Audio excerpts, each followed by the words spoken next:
안녕하세요. 제 이름은 한효숙입니다. 올해로 65, 남편이 먼저 세상을 떠난 후 강원도 춘천으로 내려와 도용에 살고 있습니다. 이곳은 제 고향이기도 하고 마음 편히 숨 쉴 수 있는 곳이죠. 남편을 떠나보낸 후에도 제 곁을 지키는 건 작은 반려견 한 마리뿐입니다. 아침이면 마당을 함께 거닐고 저녁이면 텔레비전 앞에서 등을 기대어 앉아 시간을 보내는 게 일상이 되었습니다. 이렇게 조용히 지내는 게 익숙해졌는데 제가 고민이었던 것은 가족이 부담스러워졌다는 것입니다. 특히나 미안하지만 백년 손님인 사위의 방문이 부담스럽기만 합니다. 사위는 가끔 주말마다 올라오겠다고 하는데 저는 솔직히 그 시간이 달갑지 않습니다. 혼자만의 생활에 익숙해진 탓도 있지만 무엇보다 사위를 마주하면 묘한 긴장감이 듭니다. 딸과 결혼한 지 이제 10년이 넘었지만 여전히 사위 앞에서는 말수가 줄고 행동이 조심스러워집니다. 예전부터 사위는 예의가 바르고 딸을 아껴주는 사람이지만 저는 그저 장모일 뿐 서로 편히 대화할 정도로 가깝다고 느낀 적은 없습니다. 이제는 둘이 마주하면 어색한 침묵이 흐르기 일쑤였죠. 사위와 왜 그렇게 되었는지 이유는 있습니다. 그래서 지금부터 제 얘기를 들려드릴까 합니다. 저는 결혼할 때 신랑 잘 만났다는 소리를 정말 많이 들었습니다. 제게 아주 과분한 남편이라고 말이지요. 남편과 저는 집안과 집안으로 맺어진 부부였습니다. 남편은 초등학교 교사였고 저는 중졸이었죠. 학벌 차이가 있었지만 맺어진 부부였습니다. 예전에는 그런 게 큰 문제가 아니었습니다. 남편은 저보다 많이 배운 사람이었지만 저를 무시하거나 깔보는 일이 없었어요. 저는 묵묵히 가정을 지켰고 착실한 사람이었습니다. 그런 남편과 함께 살면서 저는 조금씩 배우고 성장할 수 있었습니다. 우리 사이에게는 딸이 하나 있습니다. 남편을 닮아 똑똑했고 어려서부터 공부를 곧잘 했습니다. 지금은 사위 때문에 딸이랑 좀 멀어진 상태지만 딸과 저는 한때 단짝처럼 지냈습니다. 어릴 때부터 딸은 제게 살갑게 다가왔고 사소한 일까지 제게 의논하곤 했습니다. 사춘기가 오면서 잠깐 거리가 생기는 듯 했지만 그것도 오래가지 않았습니다.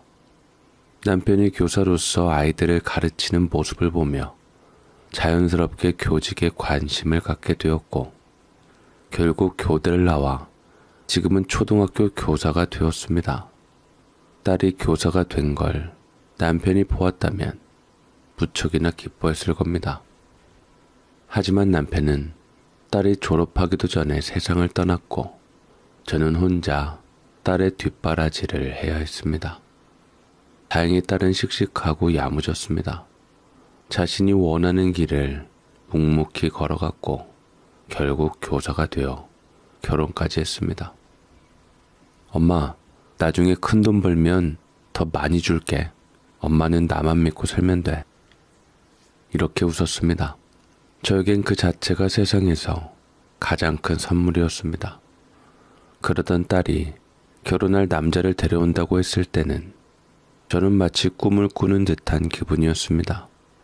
아직도 제게 철부지 같은 딸이었는데 어느덧 가정을 이루겠다고 하니 감회가 새로웠죠. 하지만 기대보다 걱정이 더 컸습니다. 딸이 결혼 상대를 데려온 날 저는 하루 종일 거울을 들여다보며 옷매무새를 가다듬었습니다. 괜히 낡은 블라우스가 초라해 보였고 손에 박힌 주름이 더 깊어진 것 같았습니다. 사위는 동료 교사의 소개로 만났다고 했습니다. 딸은 처음 만났을 때부터 신뢰가 가는 사람이었다고 했고 남편과 성향이 비슷해 묵묵하면서도 다정한 면이 있다고 했습니다. 하지만 제가 처음 마주한 사위는 예상보다 훨씬 말끔한 인상이었습니다. 반듯한 이목구비에 단정한 말투, 그리고 무엇보다 서울대 졸업, 사위가 서울대 출신이라는 말에 저는 순간 말문이 막혔습니다. 물론 학벌이 인성을 결정하는 건 아니지만 저와는 너무나도 다른 세계에 사는 사람처럼 느껴졌습니다. 그리고 더 놀라운 사실은 사돈들도 모두 서울대 출신이라는 것이었죠. 대단한 사람이구나, 사위는. 본인도 대단한데 집안도 대단해. 맞아. 굉장히 학벌도 높으시고 실제로 배우는 것에 대해서 중요시 여기기도 해. 어머님께서는 그래도 내가 교사인 게 좋으셨대. 그래? 시댁 식구들이 다 학벌이 높아? 시아버지는 검사 출신 변호사시고 시어머니는 의사시고 시누이도 약사, 시동생도 로스쿨 다니고 아무튼 대단하더라고. 그렇구나. 네 아버지만 살아계시더라도 괜찮았을 텐데. 엄마 때문에 네가 키우는 건 아닌지 모르겠다. 에이, 엄마 그렇게 생각하지 마. 그 당시에 시대상에서 그렇게 많이 배운 사람들이 얼마나 있겠어. 정훈 씨네 집이 그냥 특이한 거지. 딸이 말하길 시아버지는 법조인, 시어머니는 의사, 남편도 살아있었다면 분명 정말 대단한 집안이구나 라며 감탄했을 겁니다. 저 역시 감탄스러웠지만 동시에 제가 많이 못 배우기도 하고 중학교 졸업밖에 못했으니 마음 한편이 불편해졌습니다. 처음 사돈을 만난 날 저는 불안함을 감출 수 없었습니다. 서울대 엘리트 가족이라니 기가 절로 죽은 상태였죠. 그들과 중졸인 내가 무슨 대화를 나눌 수 있을까? 사돈댁이 고개를 끄덕이며 제 말을 들어줄까? 그저 딸을 통해서만 가깝게 지내면 되겠지. 그렇게 생각하며 모임 자리에 나갔습니다. 그리고 예상했던 것보다 더 어려운 시간이 기다리고 있었습니다. 처음 뵙겠습니다. 사돈. 연진의 어머님 되시는군요. 이렇게 좋은 인연이 되어서 만나 얼마나 기쁜지 모릅니다. 네, 안사돈. 오시는 데는 힘드시지 않았어요? 네, 괜찮습니다. 살펴주셔서 감사합니다. 상견례 자리에서 저는 애써 미소를 지으며 앉아 있었습니다. 긴장하지 않으려 했지만 분위기는 제게 낯설고 부담스러웠습니다. 사돈 내외는 기품 있게 차려입고 있었고 말투도 조곤조곤했지만 어디서든 여유가 느껴졌습니다. 저와는 전혀 다른 세상이었습니다. 딸이 사위와 결혼을 결심했을 때 저는 그저 두 사람이 잘 맞고 행복하면 된다고 생각했습니다. 하지만 막상 사돈을 직접 마주하니 확실히 결혼이라는 것이 단순히 두 사람만의 일이 아니라는 걸 깨닫게 되었습니다. 식사가 중반쯤 흘러갈 때였습니다. 사돈 어른들이 저를 한번 쓱 훑어보더니 자연스럽게 학창시절 이야기를 꺼냈습니다. 사돈 어른이 물었습니다. 얘기 들어보니 저랑 고향이 같으시던데 고등학교는 어디 나오셨어요? 저는 순간 움찔했습니다. 딸이 미리 제 학력을 이야기했는지 알 수 없었지만 그 자리에서 거짓말할 수도 없는 노릇이었습니다. 저는 어색하게 웃으며 대답했습니다. 아, 저는 고등학교를 가본 적이 없어서. 어머, 그럼 혹시 외국에서 공부하셨어요? 아니요. 저는 중학교까지만 나왔어요. 네? 아니, 분명 교사시라고. 저 말고 돌아가신 저희 남편이 교사였어요. 네. 돌아가신 바깥사돈이요. 그럼 고등학교를 아예 안 나오시고 중학교만 나오신 거예요? 네, 그렇습니다. 순간 공기 속에서 미묘한 변화가 감지됐습니다. 사돈 어른들의 미소가 아주 잠깐 굳어진 것 같았습니다. 그러더니 곧 다시 부드러운 표정을 짓고는 말했습니다. 요즘은 나이 드신 분들도 검정고시 보고 대학도 다니시던데 그래도 남편분이 교장 선생님이셨다면 고등학교는 졸업하셨어야 하지 않나 싶네요. 요즘은 학력이 중요하잖아요.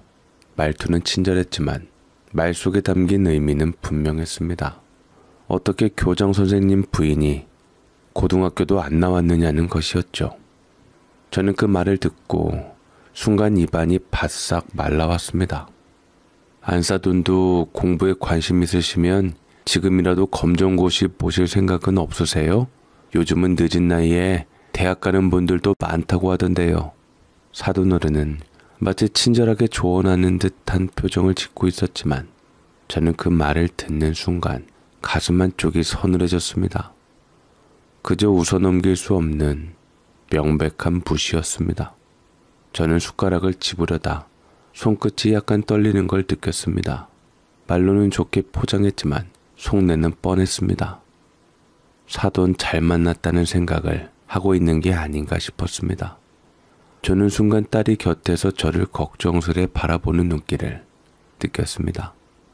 딸은 애써 미소를 짓고 있었지만 그 미소 뒤로 난처함과 불안이 묻어났습니다. 남편이 살아있었다면 얼마나 좋았을까. 학력 때문에 자꾸만 기가 죽었습니다. 아마도 특유의 점잖고 단단한 태도로 자연스럽게 분위기를 돌려놓았을지도 모릅니다.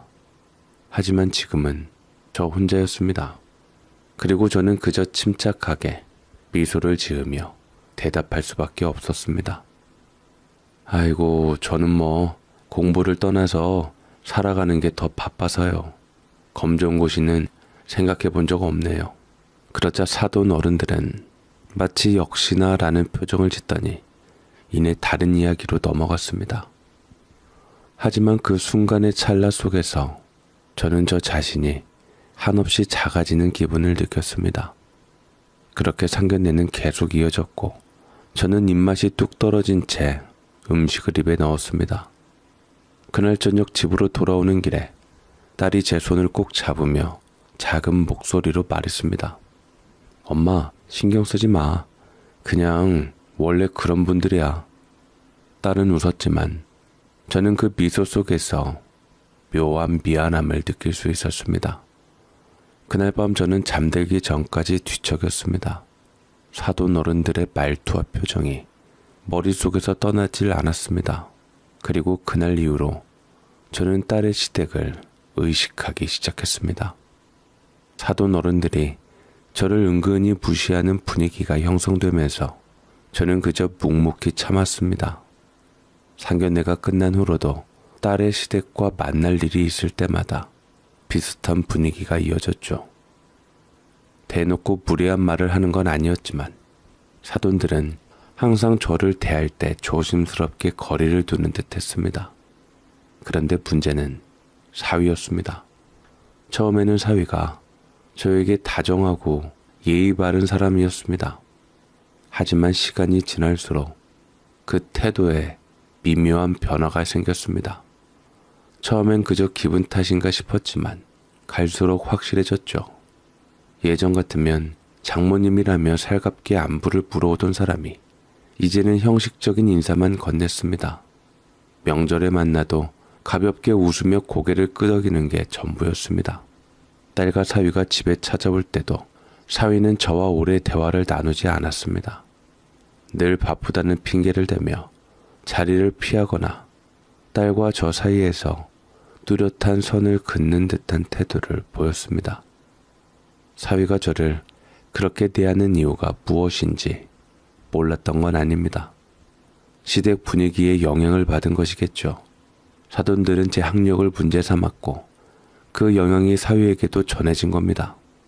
사위는 저를 존중하는 척했지만 그 눈빛과 태도에서 아내의 어머니라는 이유로 어쩔 수 없이 예의를 지키고 있다는 게 느껴졌습니다. 이런 상황이 이어지면서 딸도 점점 변했습니다. 딸은 겉으로는 늘 밝고 씩씩했지만 속마음은 그렇지 않았던 모양입니다. 처음엔 사위와 조용히 이야기를 나누는 것 같더니 시간이 지나면서 자주 다투기 시작했습니다. 가끔 전화로 딸의 격앙된 목소리가 들리곤 했습니다. 정훈 씨네 집안이 뭐 잘나고 대단한 건 알겠는데 우리 엄마를 그렇게 대하는 거 나 정말 이해 안 돼. 딸은 사위에게 화를 내고 있었습니다. 아마 사위가 저를 대하는 태도 때문에 싸운 것이겠죠. 그걸 알면서도 저는 딸의 싸움 소리를 들을 때마다 가슴이 철렁했습니다. 내가 괜히 딸의 결혼 생활에 영향을 주는 건 아닌가. 이 모든 게 나 때문이 아닐까 싶어 마음이 불편했습니다. 그러던 어느 날 딸이 저를 찾아왔습니다. 결혼식을 앞둔 시점이었죠. 평소처럼 환하게 웃으며 들어선 딸은 저녁상을 차리던 제 손을 덥석 잡았습니다. 엄마, 내가 결혼 안 하면 어때? 뭐? 갑자기 왜? 그 말에 저는 손에 들고 있던 젓가락을 떨어뜨릴 뻔했습니다. 딸의 얼굴을 보니 진심이었거든요. 아니 그렇잖아. 내가 이렇게까지 힘들게 결혼해야 하나 싶어. 엄마가 마음 불편하면 나 그냥 결혼 안 하고 싶어. 저는 순간 아무 말도 할 수 없었습니다. 딸이 사위를 얼마나 사랑하는지 알고 있었습니다. 그런데도 저 때문에 이 결혼을 포기하려 한다니 그건 있을 수 없는 일이었죠. 너 그 사람 사랑하잖아. 사랑이 전부야? 결혼은 집안 대 집안의 결합이랬어. 딸의 눈가가 붉어졌습니다. 저는 조용히 딸의 손을 꼭 잡았습니다. 사랑이 전부는 아닐 수도 있지. 하지만 사랑이 없으면 결혼 생활도 유지하기 어려워. 네가 선택한 사람이라면 믿고 가봐야지. 딸은 저를 말없이 바라보다가 천천히 고개를 끄덕였습니다. 저는 억지로라도 미소를 지었습니다. 예쁘게 잘 살아. 엄마는 괜찮아. 하지만 그날 밤 저는 오래도록 잠을 이루지 못했습니다. 정말 괜찮은 걸까? 딸의 말처럼 나 때문에 딸이 힘들어지는 거라면 그렇게 고민을 거듭하던 끝에 저는 결심했습니다. 공부를 다시 해보기로요. 사돈들이 바라는 것처럼 검정고시를 보고 고등학교 졸업장을 따면 적어도 딸이 더 이상 미안해하지 않을 수 있지 않을까. 다음날 아침 저는 오래된 책장을 열어 먼지 쌓인 공책을 꺼냈습니다. 내 나이에 공부가 쉽지는 않겠지만 그래도 해볼 만한 일이었습니다. 그렇게 저는 다시 책을 펴고 첫 장을 넘겼습니다. 제가 이렇게 노력한 것을 모를 리 없는 사위가 처음부터 저를 싫어했던 것은 아닐 겁니다. 적어도 저는 그렇게 믿고 싶었습니다. 하지만 시간이 지날수록 사위의 태도는 점점 차가워졌습니다. 저는 사위도 내 자식처럼 생각하려 노력했습니다. 딸이 사랑하는 사람이고 이제 가족이 되었으니 그를 아끼는 게 당연하다 생각했죠. 하지만 사위는 그런 제 마음을 받아들이려 하지 않았습니다. 사위에게 저는 그저 무식한 장모에 불과했던 것 같습니다. 어느 날 딸과 사위가 저희 집에 들렀을 때였습니다. 제가 공부하던 문제집을 식탁 위에 놓아둔 걸 본 사위가 피식 웃으며 말했습니다. 장모님, 이 나이에 공부는 좀 힘드시지 않으세요? 배우는데 나이가 어디 있어. 요즘은 나 같은 사람도 많다더라. 자네 어머님 말 맞다나 검정고시라도 좀 볼까 싶어서 그렇지. 말투는 가벼웠지만 속뜻은 분명했습니다. 저는 그냥 웃으며 넘겼습니다. 그러자 사위는 헛웃음을 터뜨리며 말을 덧붙였습니다. 뭐 요즘은 검정고시 붙어도 대학 가는 분들도 많다던데 장모님도 그러실 건 아니죠? 검정고시 합격하면 뭐 자신감 붙어서 무모하게 공부를 쉽게 생각하시는 분들도 많으시더라고요. 그 말에 딸이 사위의 허벅지를 살짝 꼬집으며 눈치를 줬지만 사위는 태어냈습니다. 저는 애써 아무렇지 않은 척 웃었지만 속이 상하는 건 어쩔 수 없었습니다. 저를 가족으로 존중했다면 그런 말을 쉽게 내뱉을 수 있었을까요? 그렇게 사위는 서울대는 다 될 것처럼 굴었고 저는 그러려니 하고 그렇게 살게 되었습니다. 그러던 어느 날 사위의 사업이 어렵다는 소식을 듣게 되었습니다. 서울대 출신이라는 걸 내세워 투자도 받고 명함도 화려하게 돌렸지만 결국 현실의 벽은 학벌이 아니라 실력이었습니다. 사업이 흔들리면서 사위의 태도는 점점 변해갔습니다. 처음에는 그저 바빠서 연락이 뜸한가 싶었지만 나중엔 아예 전화 한 통 없이 딸 혼자만이 집에 들렀습니다. 사위한테 무슨 일이 있는 거야? 딸이 말을 아꼈지만 저는 직감적으로 알았습니다. 사위가 힘든 시간을 보내고 있다는 걸. 처음에는 사위를 돕기로 했습니다.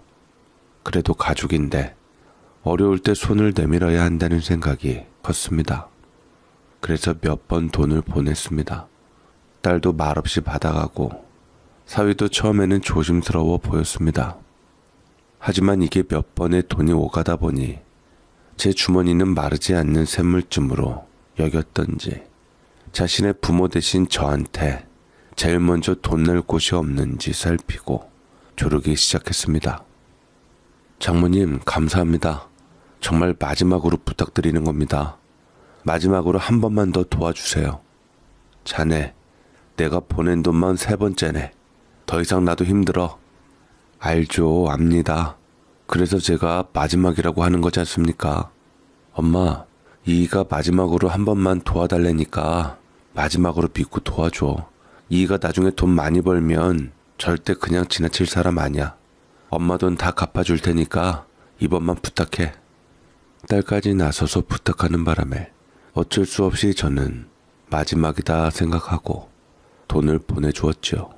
하지만 그런 제 노력은 물거품이 돼버린 듯 사위의 사업은 그리도 힘없이 무너지고 말았습니다. 폐업 처리를 해버렸고 애꿎은 제 생돈만 나가게 되었지요.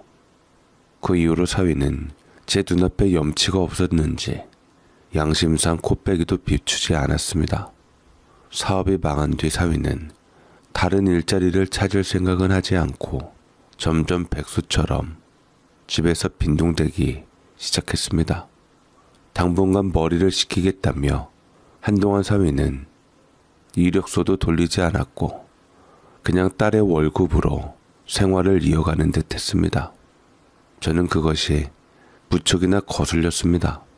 사지 멀쩡한 사람이 정신이 제대로 박혀 있다면 그 좋은 머리와 학벌로 어디 학원 강사라도 해야 할 텐데 뭐가 안 맞다, 돈도 안 쳐주고 서울대 나와서 내가 이런 것까지 해야겠냐라는 마인드로 그저 오징어 씹으며 TV만 보고 빈둥거리기만 한데 참으로 한심할 수가 없었습니다. 그러다 한 번은 저는 딸이 바쁘니 맨날 배달 음식만 시켜 먹는다는 소리에 또 반찬을 바리바리 싸들고 딸네 집에 가게 되었고 빈집에 있는 사위를 보았습니다. 집안꼴은 그야말로 가관이었습니다. 거실이며 방이며 주방이며 화장실까지 어디 한 군데 성한 데가 없었고 이게 사람 사는 집구석인지 참으로 지저분하기 짝이 없었습니다.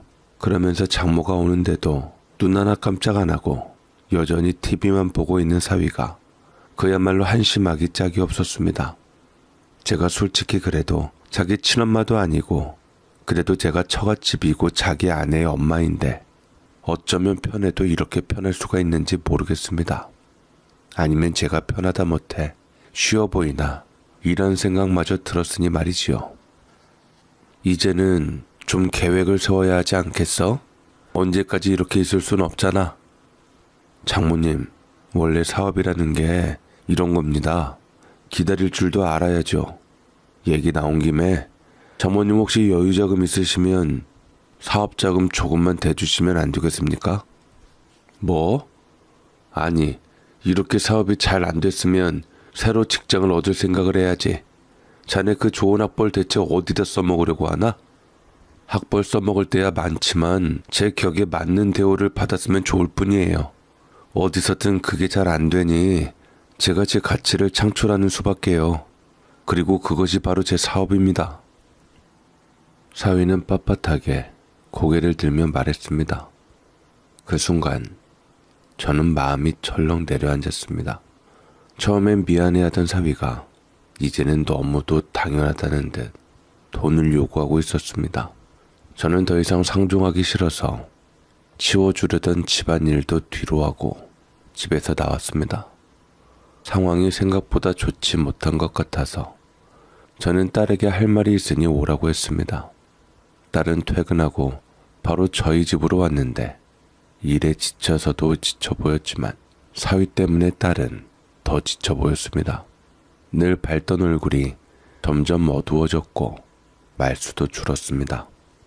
딸에게 차마 남편한테 직장을 구하라고 잘 달래보라고 말을 할 수가 없었습니다.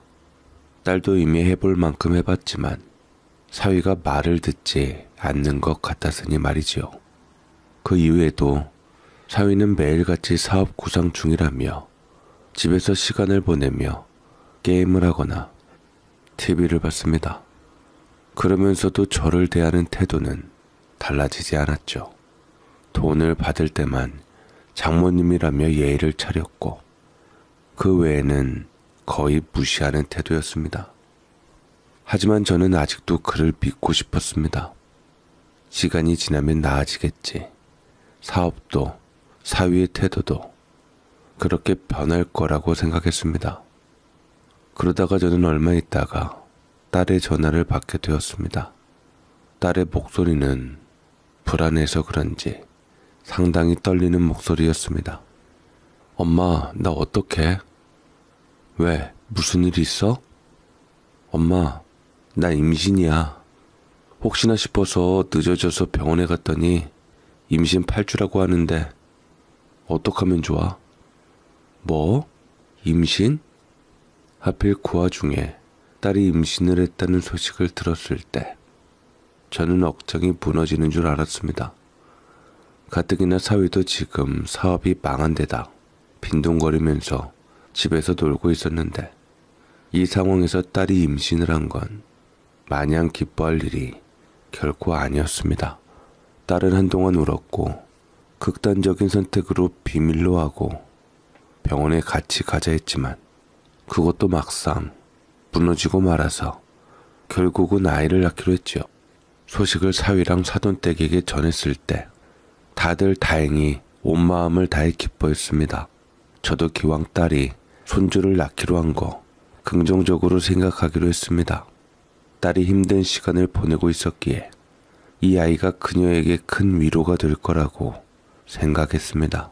사위가 사업으로 지쳐 있었고 아이가 태어나면 아버지로서 더 책임감 있게 변하지 않을까 하는 작은 기대도 했습니다.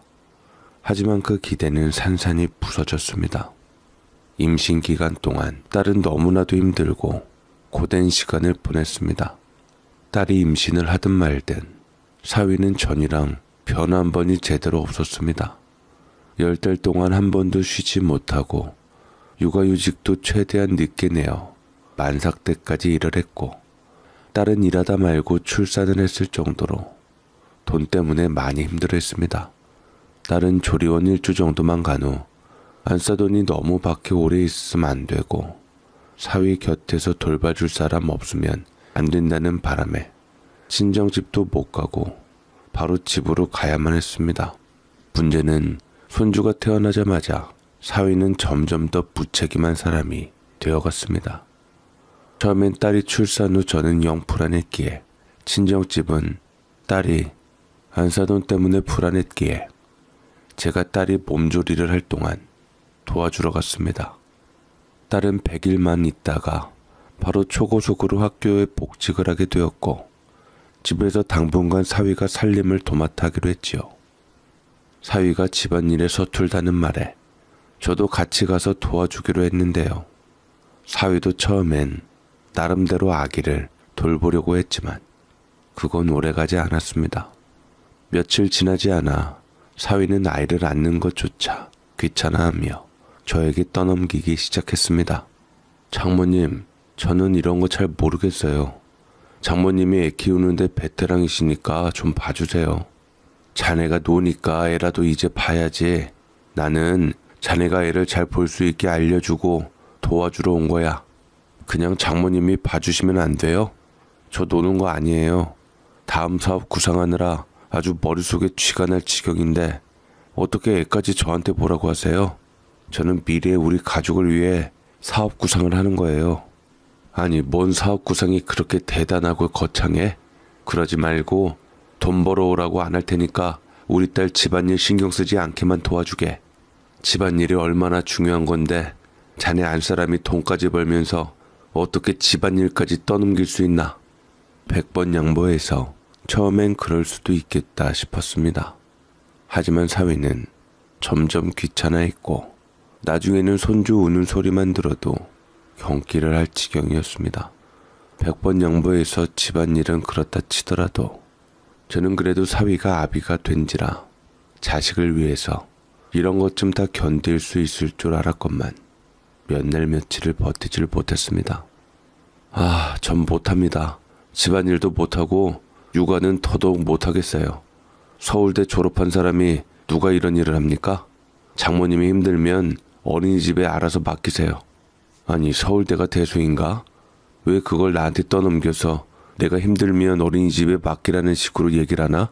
그리고 불과 지금 갓 100일이 넘은 아이인데 어떻게 어린이집을 가? 그럼 제가 맡길게요.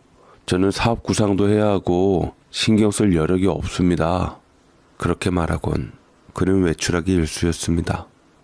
도대체 무슨 사업을 구상하는 건지 집에서 빈둥거리던 사람이 갑자기 바빠진 듯 돌아다녔습니다. 하지만 사위가 만나고 다니는 사람들이 사업과 관련이 있는 사람들인지조차 알 수 없었습니다. 저는 딸내 봐주는 것도 너무 힘들고 지치기도 했고 마침 내놓은 집을 보러 온 사람들이 산다고 했기에 이참에 서울 생활을 정리하기로 했습니다. 남편과 함께 살던 집을 처분하고 제 고향인 춘천으로 내려가기로 했죠. 서울집을 팔고 나면 충분한 노후 자금이 남을 테니 이제는 혼자 조용히 살아가야겠다는 생각이 들었습니다.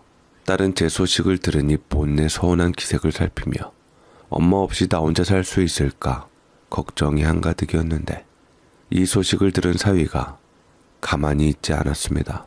장모님, 그럼 서울집 팔고 남은 돈이 좀 있으시겠네요?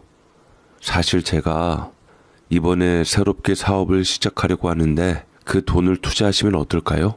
그 말을 듣는 순간 제 마음이 싸늘해졌습니다. 제가 무슨 마음으로 서울을 제 딸 곁을 떠나는 건지 알 필요도 없었고 관심도 없어 보였습니다. 그저 자기 사업 자금을 마련할 생각뿐이었겠죠. 저는 단호하게 말했습니다. 그 돈은 내 노후 자금이야. 내 노후 자금에 대해서 자네가 이래라 저래라 함부로 할 게 아님세. 아니, 그래도 식구끼리 도와주실 수 있지 않습니까? 제가 그렇게 무리한 부탁을 드린 건가요? 이젠 능력 있고 대단하신 자네 어머니 아버지께 도와달라 그러세. 의사신데 자네 하나 못 도와주시겠나? 왜 자네 부모님께 얘기 안 하고 나한테만 손을 벌려? 사위는 예상치 못했다는 듯 당황한 표정을 지었습니다. 하지만 그 당황스러움 속에는 실망도 섞여 있었습니다. 저는 그 눈빛이 너무 싫었습니다. 마치 돈이 나올 줄 알았는데 막혀버린 사람의 표정이었습니다. 장모님, 그렇게 말씀하시면 너무하죠. 저는 장모님이 제 친어머니보다 가깝다고 생각했어요. 그런 말 하지 말게. 가까운 사람에게 이렇게 금전적으로 부담을 주나? 내가 이제 와서 하는 말이지만 자네 툭하면 나 중학교밖에 안 나왔다고 무시하면서 돈은 다 가져가니 입장 바꿔 한번 생각해 보게나. 제 말에 사위는 더 이상 아무 말 하지 못했습니다. 저는 한숨을 쉬며 자리를 떴고 뒤도 돌아보기 싫을 정도로 이제는 사위가 뻔뻔스럽고 지긋지긋했습니다. 그렇게 저는 말리는 딸까지 두고 기어이 서울을 떠나 춘천으로 내려왔습니다. 춘천의 공기는 맑고 집값도 서울보다 훨씬 저렴했습니다. 조용한 아파트에서 반려견과 함께 지내며 이제야 비로소 저 자신을 위한 시간을 가지기로 했습니다. 춘천에서의 생활이 차츰 안정되면서 몸도 마음도 한결 편안해졌습니다. 아침이면 반려견과 함께 공원을 산책하며 바람을 맞고 오후엔 차를 마시며 책을 읽었습니다. 사위와 거리를 두니 마음이 홀가분했고 딸과도 자연스럽게 연락이 줄었습니다. 물론 딸을 사랑하는 마음은 여전했지만 적당한 거리가 오히려 서로를 위해 좋다고 생각했습니다. 인생의 행복을 내가 이렇게 누리는구나. 참으로 좋았죠. 그런데 어느 날 잠잠하던 딸에게서 전화가 왔습니다. 저는 그 전화가 불안해서 받지 않을까 싶다가 눈 딱 감고 받았습니다. 엄마, 나 춘천으로 발령 신청했어. 너무 반갑지? 순간 손에 쥐고 있던 찻잔이 덜컥 흔들렸습니다. 불안감은 어김없이 저를 찾아왔죠. 뭐? 갑자기 왜? 엄마는 왜가 어딨어? 엄마 가까이 있으면 좋잖아. 그리고 솔직히 애 봐줄 사람도 없고 남편한텐 도저히 못 맡기겠어. 저는 속이 뜨끔했습니다. 딸이 가까이 오는 건 반가운 일이었지만 동시에 부담스러웠습니다. 손주를 사랑하지만 제가 또다시 육아를 떠맡게 될 거란 불길한 예감이 들었습니다. 나는 이제야 겨우 혼자만의 시간을 찾았는데 다시 아기 울음소리에 잠 못 드는 밤이 시작되는 건가. 가슴이 답답해졌습니다. 엄마, 나만 믿어. 절대 엄마 힘들게 안 할게. 딸은 그렇게 말했지만 저는 마음속 깊이 바랬습니다. 제발 춘천으로 발령이 나지 않기를. 그렇게 시간이 흘렀고 저는 조용히 지내려 했었습니다. 그런데 때마침 초등학교 동창회가 서울에서 열린다는 소식을 들었습니다. 몇 년 만에 만나는 친구들도 있고 서울도 오랜만이니 겸사겸사 다녀오기로 했습니다. 마침 딸이 연락을 했기에 서울에 간 김에 잠시 들러 손주 얼굴도 볼 겸 집에 방문했습니다. 오랜만에 딸과 마주하니 반가웠습니다. 손주는 부쩍 자랐고 활기찬 모습이 보기 좋았습니다. 딸과 이런저런 이야기를 나누고 있는데 사위가 퇴근하며 들어왔습니다. 저는 밝게 인사를 건넸지만 사위는 애써 웃는 듯한 표정을 지었습니다. 아, 장모님 오셨네요. 그래, 오랜만일세. 사위의 말투가 묘하게 무성의하길래 저도 곱게 나가질 않았습니다. 예전엔 그래도 형식적으로라도 반갑게 맞이하던 사람이었는데 이번엔 눈빛에서부터 부담스러워하는 기색이 역력했습니다. 딸이 저녁을 차리고 사위와 셋이 식탁에 앉아 식사를 했습니다. 그런데 분위기가 뭔가 불편했습니다. 사위는 계속 전화기를 만지작거리고 있었고 별다른 대화도 없이 조용히 식사만 했습니다. 그러다 문득 한숨을 내쉬더니 툭 내뱉었습니다. 요즘 사업 구상하는 것도 힘든데 장모님 오시면 좀 눈치가 보이네요. 그 말이 떨어지는 순간 저는 손에 들고 있던 수저를 멈췄습니다.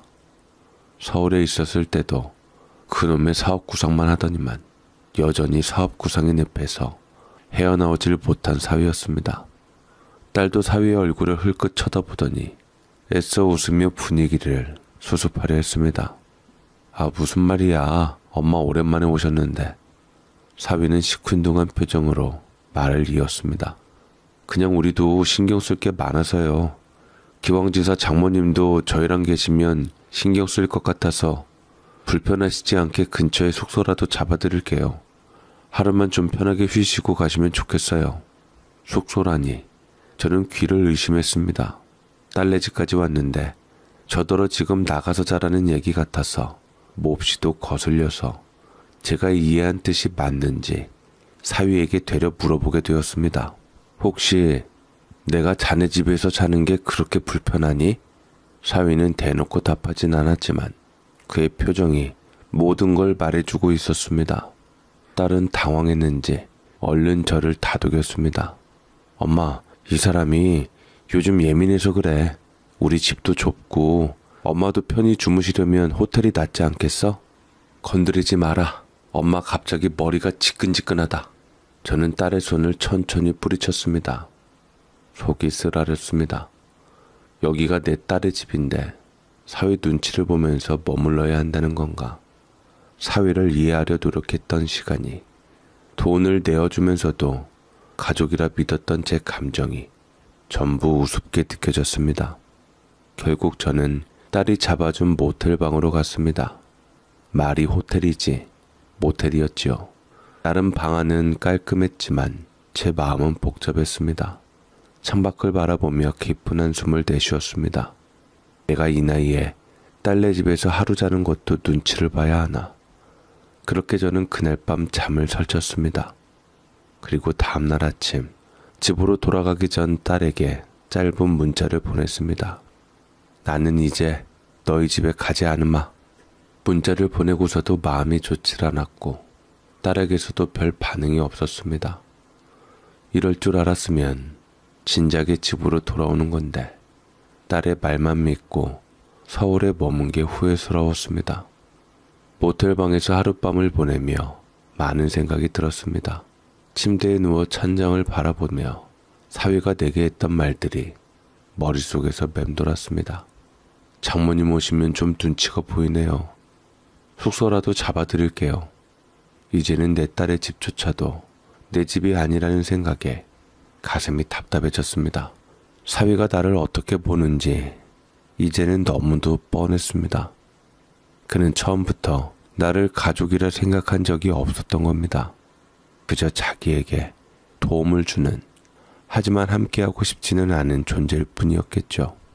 그날 이후 저는 딸네 집에 가지 않기로 마음먹었습니다. 하지만 여전히 딸과 손주에 대한 마음은 쉽게 정리되지 않았고 머지않아 상황이 껄끄러운 명절이 다가왔습니다. 딸이 전화를 걸어왔습니다. 엄마, 춘천 멀지 않으니까 이번 명절 당일날에 우리가 갈게. 그 말을 듣자마자 저는 마음이 들떴습니다. 아무리 사위가 나를 불편해한다 해도 딸과 손주가 온다면 명절다운 분위기를 낼 수 있겠지 싶었습니다. 그래서 며칠 전부터 집안 구석구석을 청소했습니다. 장롱 속 묵은 먼지도 털어내고 주방도 반짝반짝 닦아놓았습니다. 그러고는 장을 보러 가서 딸이 좋아하던 나물이며 사위가 즐겨 먹는 갈비찜까지 손수 준비했습니다. 아침부터 부엌에서 정신없이 음식을 만들면서도 기분이 좋았습니다. 손주 좋아하는 동그랑땡도 좀 더 만들어야겠다. 땀을 뻘뻘 흘리며 음식을 차렸습니다. 상위에 정성껏 준비한 음식이 가득 찼습니다. 그런데 정작 딸내는 오지 않았습니다. 엄마, 일이 좀 있어서 조금 늦을 것 같아. 그래, 괜찮아. 조심해서 와. 한두 시간이 지나고 또다시 전화가 왔습니다. 엄마, 아직 못 나섰어. 한 저녁쯤 도착할 것 같아. 순간 가슴이 덜컥 내려앉았습니다. 그때부터는 음식이 하나둘 식어가기 시작했습니다. 갈비찜도, 전도, 찌개도 처음처럼 따뜻하지 않았습니다. 하지만 딸과 손주를 위해 다시 데워두기로 했습니다. 저녁이 되어서야 딸내가 도착했습니다. 저는 애써 밝은 얼굴로 문을 열어주었습니다. 어서 와라, 많이 늦었네. 손주를 먼저 안아주고 사위에게도 인사를 건넸습니다. 사위는 무뚝뚝하게 고개만 끄덕이고 들어왔습니다. 저녁상을 차려주니 딸과 손주는 잘 먹었지만 사위는 음식이 식었음을 바로 눈치챘는지 젓가락을 몇 번 들다가 그만두었고 심지어 입에 있는 것도 뱉어버렸습니다. 그러더니 툭 던지듯 말했습니다. 아이고, 이거 맛이 왜 이래? 음식 새로 안 하셨어요? 저는 순간 당황했습니다. 늦은 건 애들인데 그에 맞춰 그 많은 음식을 또 어떻게 새로 하나. 얘기를 하고 싶었지만 명절날이고 모처럼 또 멀리서 왔으니 그냥 좋게 풀기로 했습니다. 아까 해둔 거 다시 데웠는데 그래도 맛있을 거야. 얼른 먹어. 사위는 음식 몇 개를 깨작깨작 집어먹더니 결국 숟가락을 내려놓고 방으로 들어가 버렸습니다. 그 모습을 보고 있자니 속이 상했습니다. 하지만 더 가슴을 아프게 한 건 딸의 말이었죠. 엄마, 웬만하면 찌개는 새로 끓여주지. 그이는 새로 끓인 거 아니면 밥을 잘 안 먹어. 딸은 아쉬운 듯한 얼굴로 말했습니다. 저는 딸의 말에도 기가 막혀서 아무 말도 할 수 없었습니다. 가재는 개편이라더니 이 많은 음식을 차려놨는데 찌개 하나 새로 끓이지 않았다고 그게 그렇게 큰 문제인가. 딸이 전과는 다르게 변해버렸다는 걸 깨닫는 순간 깊은 허탈감이 몰려왔습니다. 사위는 처음부터 나를 불편해했고 이제는 딸조차도 나를 당연한 존재로 여기고 있었습니다. 저는 조용히 웃으며 말했습니다. 다음엔 미리 말해줘. 그러면 찌개는 새로 끓여 놓으마. 하지만 속은 텅 빈 듯 허전했습니다. 저녁을 먹고 나서도 사위는 당연하다는 듯이 자리를 떴습니다. 설거지는커녕 숟가락 하나 정리하지 않고 방으로 들어가더니 핸드폰만 만지작거리고 있었습니다. 저는 무거운 몸을 일으켜 조용히 설거지를 하기 시작했습니다. 딸도 눈치가 보였는지 옆에서 접시 몇 개를 닦긴 했지만 사위는 아무 일도 없다는 듯 나와 거실 소파에 앉아 있었습니다. 그리고는 자기가 따로 가져온 맥주 한 캔을 따더니 태연하게 말했습니다. 장모님 안주 좀 있어요? 여기 안주가 어디 있겠나? 술 마시는 사람도 없는데. 그럼 좀 간단한 거 만들어 주시면 안 될까요? 그래도 안주가 있어야 술 맛이 좋아서. 순간 저는 수세미를 쥔 손에 힘이 들어갔습니다. 저녁을 먹은 지 얼마나 됐다고 또 안주를 만들어 달라니. 미안하지만 지금 설거지해야 해서 자네 안주는 만들어주기가 어려울 것 같네. 먹다 남은 이 전이라도 가져가 먹게. 그런 거 말고 따끈한 국물 있는 거요. 오뎅탕 같은 거 있으면 좋은데. 사위는 마치 당연한 부탁이라도 하는 듯 태연했습니다. 저는 한숨을 삼키며 냄비를 다시 꺼냈습니다. 끓여둔 찌개라도 데워야 하나 싶었지만 순간 딸의 말이 떠올랐습니다. 그이는 새로 끓인 찌개 아니면 밥을 안 먹어. 그러면 그에 맞춰 허구한 날 새로 끓이라는 뜻인가? 서울대 나온 사위는 뭐 하나 데펴 먹으면 안 되나? 저는 순간 씁쓸한 웃음이 나왔습니다. 결국 주방에 다시 섰습니다. 저녁 차리느라 온종일 서 있었는데 이제는 안주까지 챙겨야 하나 싶어 피곤이 몰려왔죠. 사위가 상전처럼 굴며 내 집에서 불평하는 걸 보고 있자니 내가 장모인지 하녀인지 모르겠다는 생각이 들었습니다. 나는 우리 시어머니에게도 이렇게 모질게 대접받은 적이 없었습니다. 아무리 어려워도 예의를 지키며 살았고 집안 어른을 모실 때는 최선을 다했습니다. 그런데 이제 나는 사위 앞에서 이렇게까지 해야 하는 건가 싶어서 참으로 분이 차올랐습니다. 그날 밤 사위는 넓은 안방을 차지하고 잤고 딸은 손주와 함께 좁은 방에서 잠을 잤습니다. 저는 혼자 거실에 앉아 있었습니다. 원래는 당일치기로 보낼 생각이었습니다. 늦게 오더라도 저녁 먹고 정리하고 돌아가겠지 싶었죠. 하지만 예상보다 늦게 도착한 딸네 부부는 결국 이렇게 자고 가게 된 것이었고 저는 사위의 투정을 받아주느라 감정적으로 곤두서 있었습니다. 애써 밝은 척했지만 이미 저는 하루 종일 지쳐 있었습니다. 집안일에 명절 음식까지 하느라 몸이 천근만근이었는데 이제는 잠자리까지 준비해야 했습니다. 깔끔 떠는 척하는 사위가 이불에 먼지가 있다느니 방이 답답하다느니 불평할까봐 청소도 더 꼼꼼히 했습니다. 바닥을 한 번 더 닦고 침구를 정리하며 혹시 먼지가 남아있을까 손으로 한 번씩 쓸어보았습니다. 그 사이 사위는 거실에서 태연하게 TV를 보고 있었습니다. 명절 특선 영화라도 틀어놓은 듯 다리를 꼬고 앉아 리모컨을 만지작거리는 모습이 마치 지 집처럼 편안해 보였습니다. 저는 그 모습을 힐끗 보다가 다시 방으로 돌아가 침구를 손질했습니다. 여보, 우리 애 숙제 좀 봐줘. 아, 피곤한데 장모님이 좀 봐주시면 되겠네. 어머니, 애 공부 좀 봐주세요. 딸이 사위에게 한 말이었습니다. 하지만 사위는 리모컨을 돌리며 시큰둥하게 대답했습니다. 손주가 지 아빠 잔소리를 듣기 싫은지 작은 책을 끌어안고 제 앞에 다가왔습니다. 유치원 문제집을 펴니 간단한 덧셈과 뺄셈이었습니다. 이거 해봐라. 손주는 연필을 쥐고 끄적였지만 숫자가 엉뚱했습니다. 아니야, 다시 한번 생각해봐. 2개랑 2개를 합치면 몇 개일까? 5개? 아니, 다시 생각해봐. 1, 2, 3, 4. 손주가 다시 손가락을 세며 고민을 하는 모습을 보는데 그 순간 방에서 사위의 목소리가 들려왔습니다. 아휴, 머리가 빨리빨리 돌아가야지. 언제 손가락으로 세고 있어? 너도 머리 할머니 닮았냐?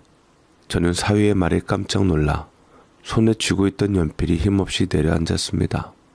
사위는 TV를 보면서 궁시렁거렸는데 저는 그 말을 듣고 도저히 손주에게 뭘 가르칠 자신이 없어 손주에게 아빠한테 다시 설명 듣고 와보라고 좋은 말로 말했고, 사위는 손주의 문제집을 보자마자 확 소리를 질렀습니다. 아니 봐봐, 애가 이 정도도 못 푸네? 이러다 중학교도 겨우 나오는 거 아니야? 우리 애 나 닮아야 하는데 이거 할머니 쪽 머리 물려받으면 곤란한데? 그 말에 손주가 멈칫했습니다. 아이는 무슨 뜻인지 완전히 이해하지 못했겠지만 사위의 말투가 좋지 않다는 건 감지한 듯 했습니다. 저는 가만히 있었습니다. 몸이 얼어붙은 것처럼 거실에서는 여전히 TV 소리가 흘러나오고 있었습니다. 딸은 화장실에 가 있는지 아무 소리도 들리지 않았습니다. 하지만 저는 들었습니다. 너무나도 또렷하게 귓가를 맴돌았는데 그럴 때마다 철렁철렁했습니다. 우리 애 할머니처럼 중학교밖에 못 나오면 어떡하지? 내가 그렇게까지 하찮은 사람이었나? 사위는 그 말을 농담처럼 던졌을지 모릅니다. 하지만 저는 그 말이 칼날처럼 가슴을 찔렀습니다.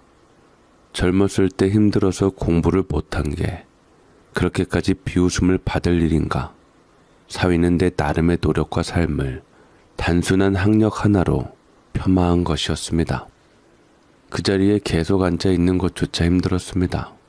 손주는 눈치를 보며 문제집을 덮었고 저는 멍하니 손끝을 내려다보았습니다.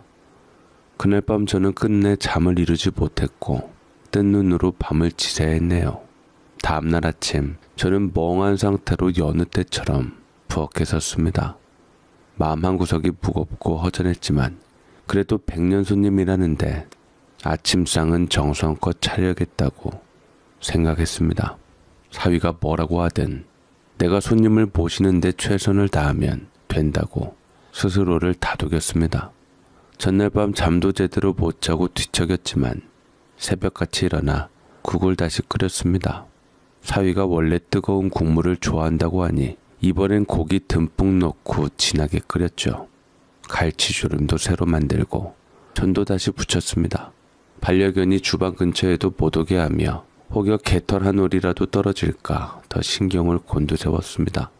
아침상을 차려놓고 한숨을 돌리고 있을 무렵 사위가 방에서 나왔습니다. 그는 하품을 길게 하더니 거실로 나와 몸을 쭉 펴며 말했습니다. 아, 어깨가 뻐근하네. 잠자리가 불편해서 그런가? 저는 사위를 보자마자 손에 들고 있던 수저를 떨어뜨릴 뻔했습니다. 딸도 방에서 나와 머리를 매만지며 사위 옆으로 다가갔습니다. 여보, 많이 불편했어? 이불도 뭔가 까슬까슬하고 베개도 너무 낮더라. 밤새 뒤척였어. 사위는 그러면서 내놓은 반찬을 집어먹고 국을 먹기 시작했는데 인상을 살짝 찡그리더니 낮은 목소리로 투덜투덜거렸습니다. 아, 정말 음식 안 맞네. 그 말을 들었을 때 가관이라고 생각했습니다. 아, 사위네 가정에선 학벌만 중요하지 예의범절도 안 가르쳤나. 내가 새벽부터 일어나 다시 국을 끓였는데 반려견 털 하나라도 묻을까봐 온 집안을 닦고 또 닦았는데 방을 정리하고 손주 챙기고 사위 비위 맞추려고 했는데 사위는 끝까지 당연하다는 듯 불평을 내뱉었습니다. 밥을 다 먹고 나서 을에 들어가 버리고 백년 손님 대접을 해줬으면 백년 손님답게 예의를 지키는 게 맞는데 사위는 아나무인이었습니다. 그러다 사위는 떠나기 전 뒤에서 제가 못 듣는 줄 알았는지 아니면 듣는 줄 알았으면서도 일부러 그렇게 했는지 딸에게 대놓고 말을 했습니다. 다음엔 엄마한테 신경 좀 더 써달라고 해. 그 얘기를 듣고 딸은 한숨을 쉬더니 이내 몸을 돌려서 제게 말했습니다.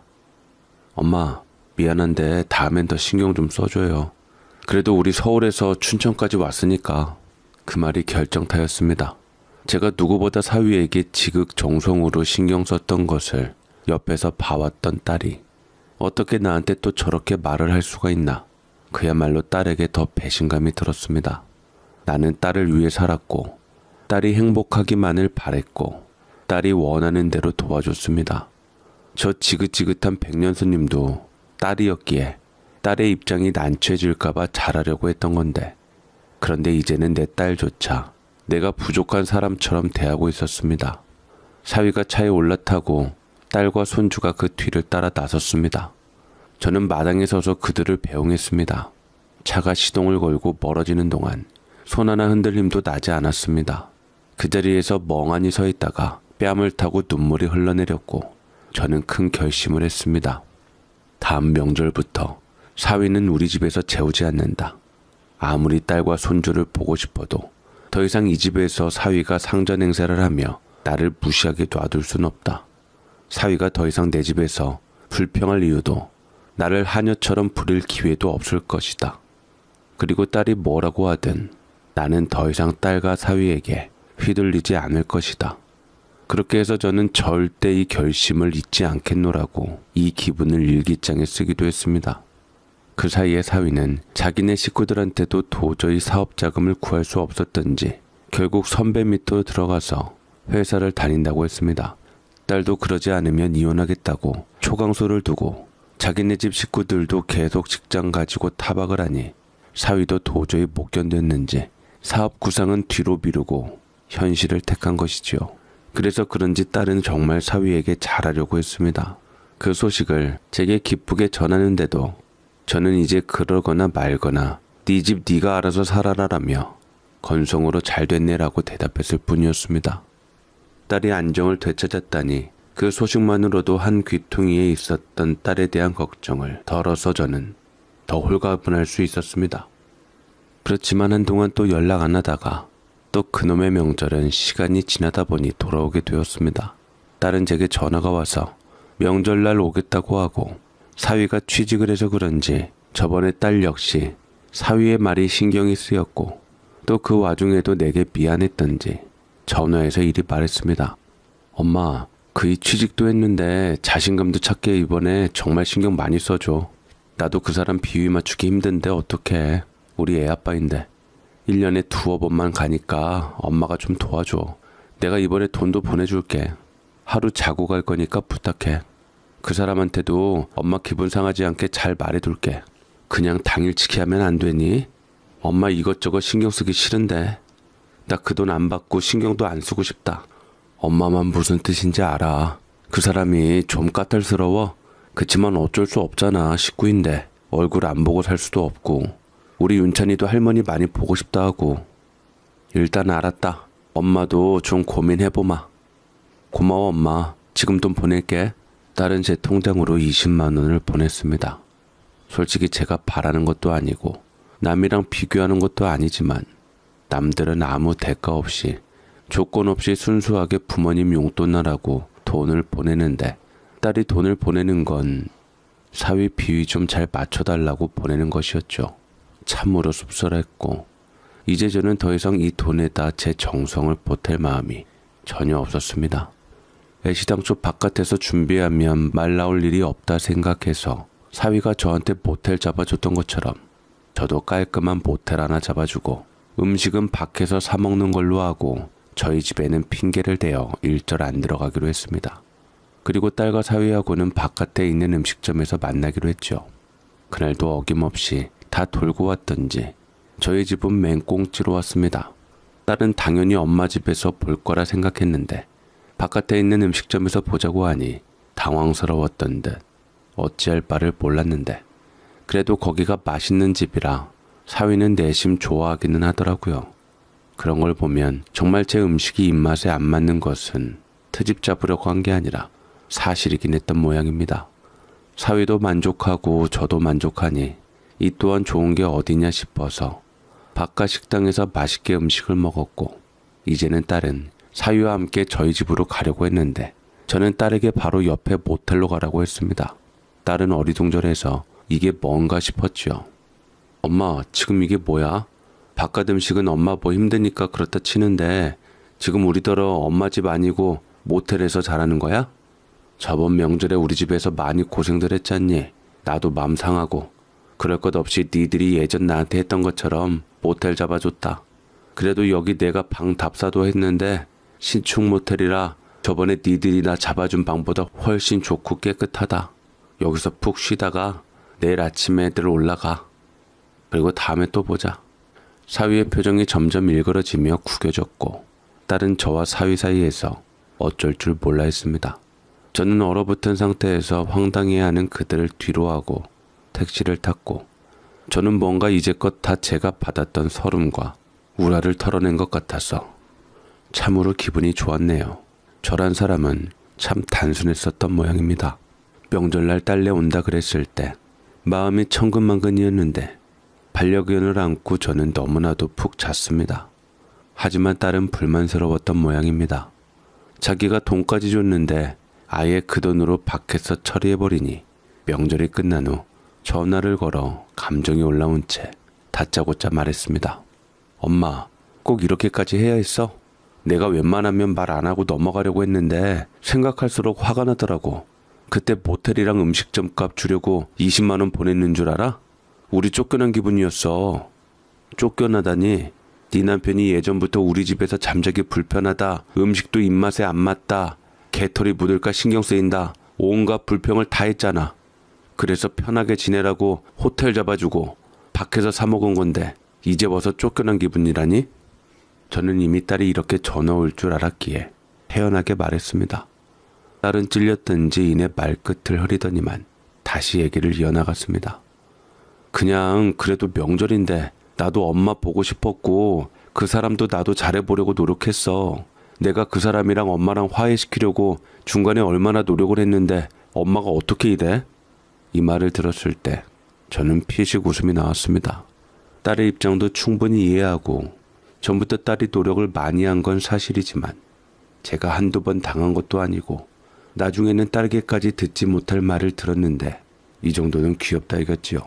그리고 피차 좋은 일을 했는데 제가 딸에게 엄마가 어떻게 이럴 수 있냐고 질책받을 것도 없었습니다.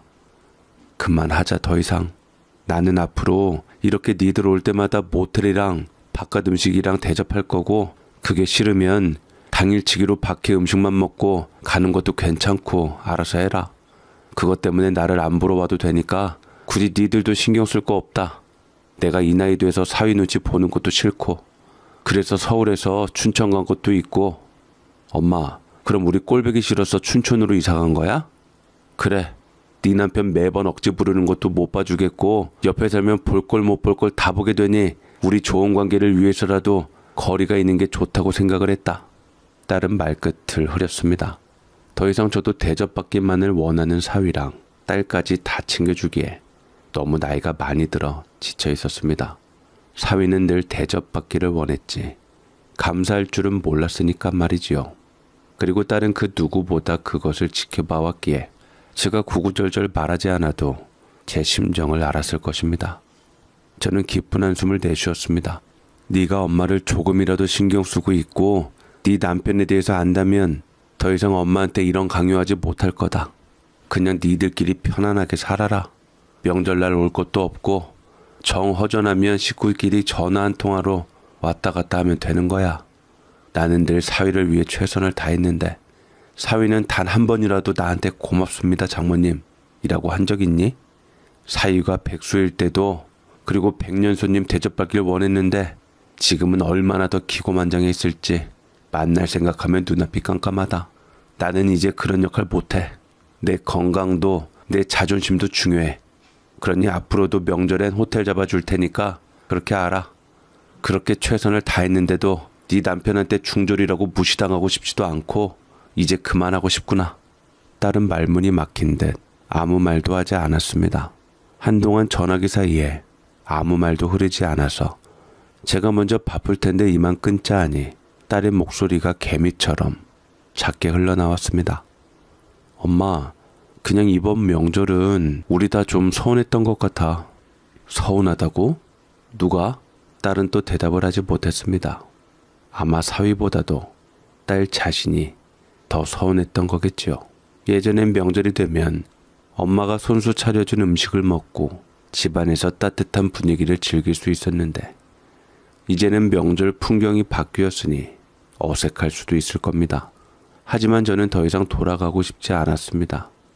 살다 보면 가족이라는 이름 아래 참 많은 것들을 감내하고 참고 살게 됩니다. 하지만 가족이라고 해서 무조건 희생해야 하는 것은 아니라고 생각합니다. 때로는 거리두기가 서로에게 더 좋은 방법이 될 수도 있다 생각이 드네요. 이제 저는 더 이상 명절을 앞두고 눈치를 보지 않습니다. 누구보다 절 따르는 제 반려견이랑 제 맘대로 TV 채널도 돌리며 제가 자고 싶을 때 자고 먹고 싶을 때 먹고 저만의 시간을 누리고 싶습니다. 자식들은 앞으로도 일절 생각 안 하기로 했습니다. 앞으로 제가 살아갈 날들이 더 소중하니까 말이지요. 제 사연 읽어주셔서 감사합니다.